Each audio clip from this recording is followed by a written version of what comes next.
Oi, tudo bem? Eu vou falar hoje sobre Design Patterns, mas antes de falar de Design Patterns, vamos falar quem sou eu. Bom, eu sou Otávio Pass, trabalho aqui na Pagar.me, sou desenvolvedor. Esse aqui é meu GitHub, né, Otávio Pass. E, bom, vamos lá. O que são Design Patterns? Design Patterns são soluções estabelecidas para problemas recorrentes do desenvolvimento de software.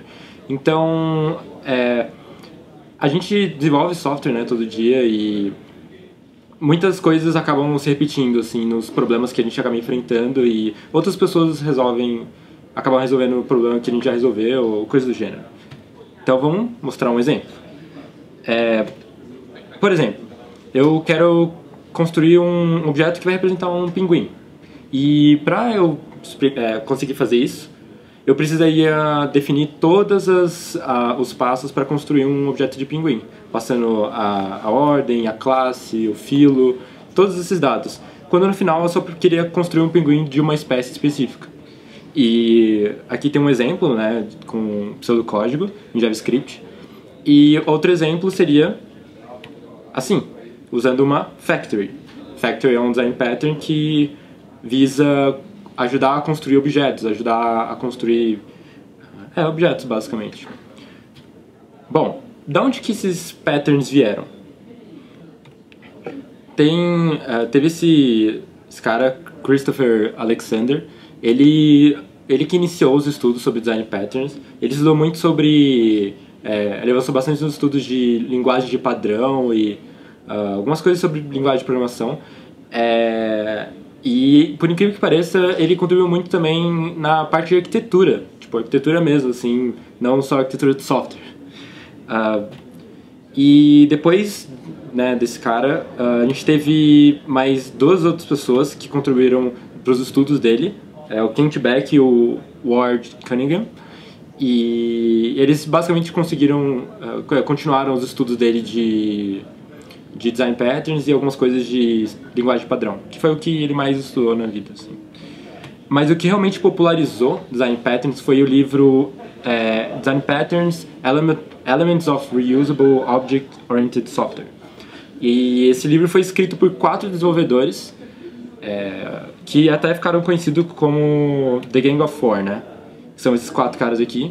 E tá aqui o nome deles no livro, né? Eric Gama, Richard Helm, Ralph Johnson e John Lissitz.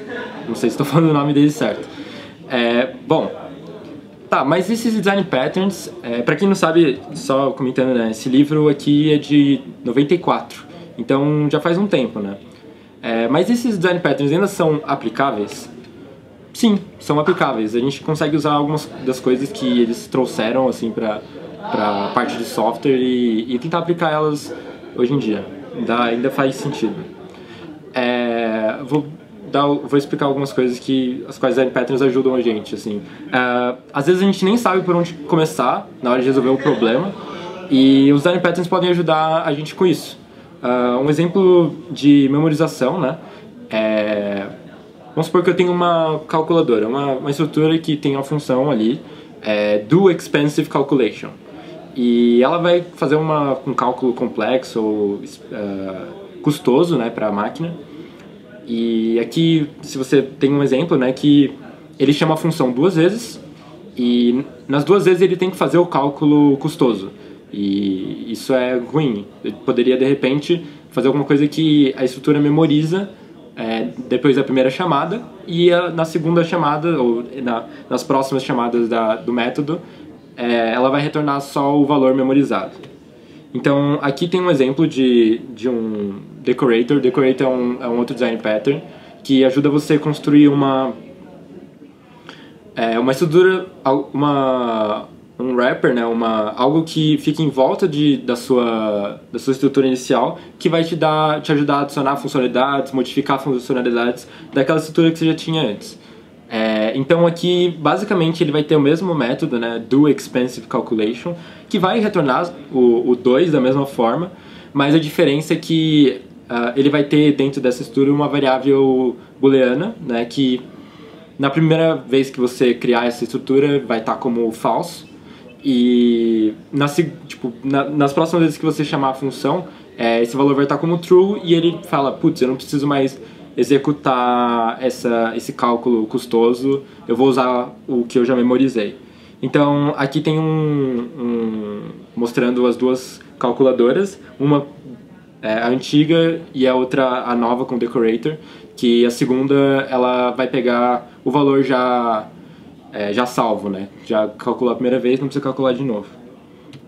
Bom, uma outra coisa que Design Patterns ajudam é para contribuir para outros projetos. Tem muitos projetos que eles usam muito de Design Patterns, e principalmente assim os da comunidade, o Rails, a V8, né, do JavaScript, o Angular. Então, assim, os projetos, geralmente esses projetos grandes estão estruturados usando vários patterns, assim, e se você souber eles, ajuda você a entender o que está acontecendo ali e conseguir contribuir com código. Inclusive, por exemplo, o Rails, né, é um framework web, até não, né, no código em si dele, mas quando você constrói um projeto novo usando o Rails, ele já cria toda uma estrutura de pastas que segue um padrão. E ter cada pasta definida para o seu propósito e sua funcionalidade ajuda para quem for entrar num outro projeto, por exemplo, entender o que aquele projeto está fazendo e que parte, onde está o que e o que cada parte faz. E como eu comentei, né, então ajuda no fácil entendimento de código. Às vezes você está lendo um código, uma nova code base ou alguma coisa nova e você bate o olho e você encontra alguma palavra-chave assim, de algum design pattern. Não necessariamente, né, vai ser o que você espera, mas já te ajuda a ter uma noção do que aquilo está fazendo. Então aqui, por exemplo, uma Animal Factory, você já tem uma noção, putz, provavelmente está construindo um animal aqui, um objeto que vai representar um animal. Mas tem que tomar cuidado, né, com esses design patterns. Se o time que você trabalha ou que você desenvolve software junto não sabe desses patterns, às vezes pode dificultar a legibilidade para essas pessoas. A gente não escreve código só para a gente ler e escrever e entender. Geralmente outras pessoas vão acabar mantendo o código que a gente escreveu e a comunicação é muito importante assim, no desenvolvimento de software para manter o código, né, e conseguir melhorar ele. Bom, e também outra coisa, cada design pattern ele costuma servir para resolver um problema muito específico. Se você aplicar o pattern pro problema errado, você tentar utilizar uma solução para um problema que ela não resolve, você pode acabar embananando um pouco o código e deixar as coisas muito complexas e muito complicadas de entender. E o abuso desses patterns também pode complicar o código no seguinte sentido. Esse aqui é um exemplo do código, da documentação do servidor do Apache, e ele tem essa Request Processor Factory. Olhando para isso, dá para ver que provavelmente não precisava ter uma factory de uma factory e que talvez esse código esteja bem confuso e só piora a legibilidade assim, do que está acontecendo. Bom, para não deixar vocês de mãos vazias, eu vou mostrar aqui uns dois patterns para dar uma noção de algumas coisas assim, que existem. Então, por exemplo, o Strategy Pattern. Aqui eu tenho uma classe que representa uma batata e ela pode ser cozinhada. E ela vai ter dentro dela o nome dela, né, o food name, que vai ser potato, e ela vai ter uma estratégia de qual forma que você quer cozinhar ela. Então, ele vai ter a função também setCookStrategy, que vai definir qual estratégia que vai usar para cozinhar essa batata.